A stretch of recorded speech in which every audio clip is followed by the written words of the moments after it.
Nah, oke, sekarang kita akan membahas fiil aktif dan pasif, ya, fiil ma'lum dan fiil majhul. Ya. Kita mau bahas terkait yang pertama fiil al-ma'lum. Ini nomor 1. Kemudian kita mau bahas juga al-fi'il apa? Al-majhul. Al-majhul. Ya.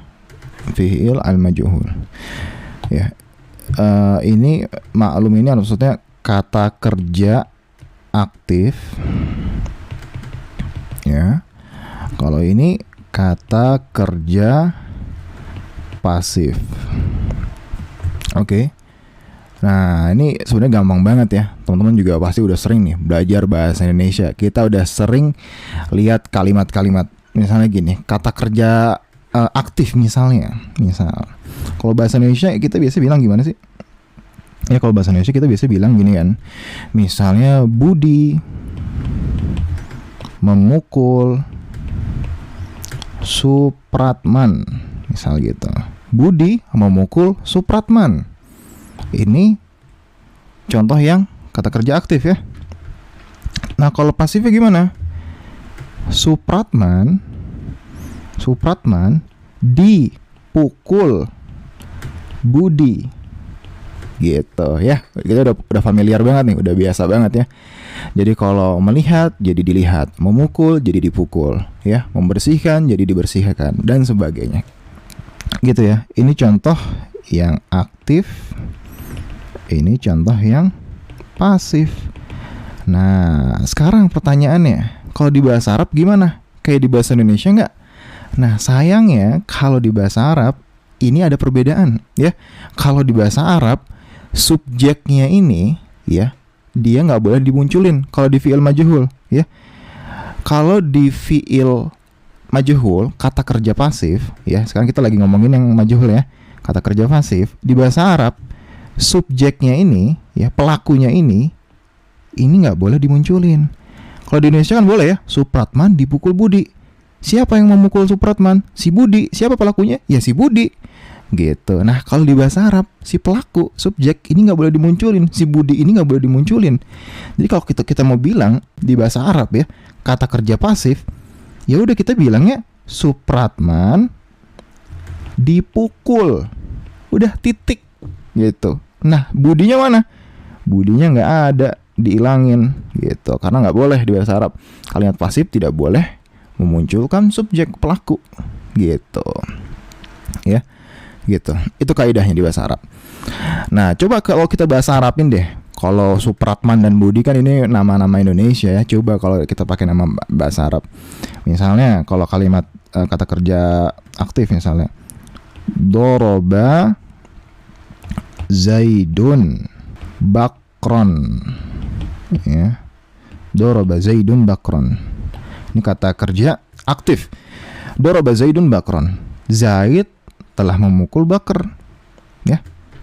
Aktif ya, kata kerja aktif ya. Telah memukul Bakar. Nah, coba kalau kita ubah menjadi kata kerja pasif. Ingat kaidahnya. Si pelaku nggak boleh dimunculin. Oke? Si pelaku nggak boleh dimunculin. Jadi gimana? Jadinya duriba. Nah, lihat harokatnya berubah. Duriba. Ya, duriba Bakrun. Lihat harokatnya ya. Tadinya doroba jadi duriba. Duriba ya. Domah, kasroh, dan fathah. Duriba. Siapa yang dipukul? Ya, yang dipukul adalah si Bakar. Ya, Bakar. Gitu. Ini disebut sebagai contoh dari kata kerja pasif, atau bahasa Arabnya apa? Fi'il majhul. Ini yang di atas. Oke, fi'il majhul. Contohnya gitu ya. Jadi ingat kaidahnya, si pelakunya nggak boleh disebutkan. Oke. Nah, terus ada kaidah lain nggak? Ya, jadi kalau fi'il majhul ya, fi'il majhul ini cuman khusus fi'il yang muta'addi ya, yang dia itu membutuhkan objek. Ya, Jadi fi'il majhul ya, duriba, bakrun contohnya gitu tadi ya. Fi'il majhul kata kerja pasif ini khusus untuk yang berkategori fi'il muta'addi yang dia itu nggak butuh objek. Ya, kita sebelumnya udah pernah ngebahas video-video sebelumnya terkait fi'il muta'addi. Ya, jadi kita kaidahnya majhul kata kerja pasif ya. Kata kerja pasif ini cuman boleh berlaku untuk fi'il muta'addi ya, yang membutuhkan objek. Dia ini yang membutuhkan objek, oke? Yang membutuhkan objek. Contohnya misalnya akala ya, atau doroba, fataha ya, fataha. Ini contoh-contohnya. Yang lazim boleh nggak fi'il lazim? Fi'il lazim nggak boleh ya, karena dia nggak butuh objek tuh. Contoh, nama, koma. Nah ini nggak boleh. Ini nggak bisa dijadiin kata kerja pasif. Kenapa? Karena dia nggak membutuhkan objek. Karena dia masuk ke dalam kategori fi'il lazim, ya, bukan fi'il muta'addi. Gitu. Gampang banget kan? Gampang banget. Gitu. Terus kaidahnya gimana nih ngerubah kata kerja aktif jadi pasif? Kaidahnya gampang. Jadi nomor 1 nih ya, kaidah nomor 1 nih. Untuk fi'il madi ya, untuk fi'il madin ya, untuk fi'il madi ya, untuk fi'il madi kaidahnya ini huruf pertama ya, huruf pertama yang nomor 1, huruf pertama ini harokatnya dijadiin dhammah. Oke, huruf pertama harokatnya dijadiin dhammah. Nah, kemudian satu huruf sebelum terakhir ya, -1 ya, satu huruf sebelum terakhir ini dijadiin kasroh. Oke, dijadiin kasroh harokatnya.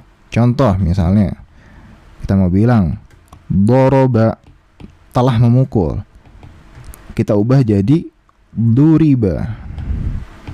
Lihat, duriba, lihat harokatnya, lihat ya, huruf pertama harokatnya dhammah, satu huruf sebelum terakhir harokatnya kasroh. Ini artinya telah memukul. Kalau ini jadi kata kerja pasif, jadinya telah dipukul, duriba ya, telah dipukul gitu. Oke, nomor 2, kaidah nomor 2 untuk yang fi'il mudhari gimana? Kalau untuk fi'il mudhari, kalau mau dijadiin kata kerja yang pasif, ini pertama kaidahnya ya, huruf pertama ya, huruf nomor 1 yang pertama itu juga didomahkan ya, dijadiin domah. Kemudian satu huruf sebelum terakhir ya, sebelum terakhir ini dijadiin fathah ya. Contoh misalnya ribu ya. Kalau pasifnya jadi gimana? Lihat, kalau pasifnya gimana? Coba lihat kaidahnya. Huruf nomor 1 dijadiin dhammah, yang sebelum akhir dijadiin fathah, yudrob gitu ya. Jadi gitu. Kalau doroba jadi duriba, yadribu jadi yudrob. Gampang banget, alhamdulillah, bitaufiq.